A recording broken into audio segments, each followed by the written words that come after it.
জাপানের প্রধানমন্ত্রী শিগেরু ইশিবার সঙ্গে দ্বিপক্ষীয় বৈঠক করেন বাংলাদেশের প্রধান উপদেষ্টা ডক্টর মোহাম্মদ ইউনূস। শুক্রবার সকালে টোকিওতে এ বৈঠকে দ্বিপক্ষীয় বিষয় নিয়ে আলোচনা করেন তারা। এ সময় প্রধান উপদেষ্টাকে গার্ড অব অনার দেয় জাপান সরকার।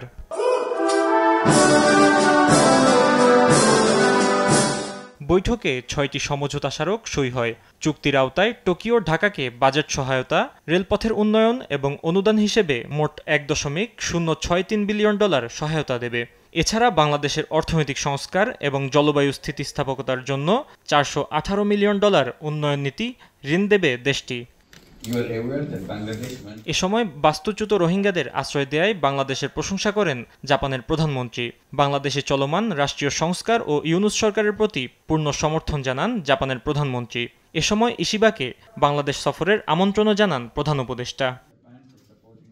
বৈঠক শেষে জাপানের প্রধানমন্ত্রী শিগেরু ইশিবাকে গ্রাফিতি বই আর্ট অফ ট্রায়াম্প উপহার দেন প্রধান উপদেষ্টা ডক্টর মোহাম্মদ ইউনূস।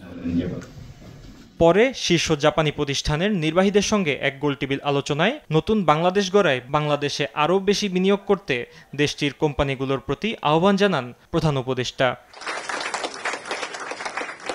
এদিকে সামাজিক উদ্ভাবন ও বৈশ্বিক উন্নয়নে অসামান্য অবদানের জন্য অন্তর্বর্তী সরকারের প্রধান উপদেষ্টা প্রফেসর মোহাম্মদ ইউনূসকে সম্মানসূচক ডক্টরেট ডিগ্রি দিয়েছে জাপানের সোকা বিশ্ববিদ্যালয়।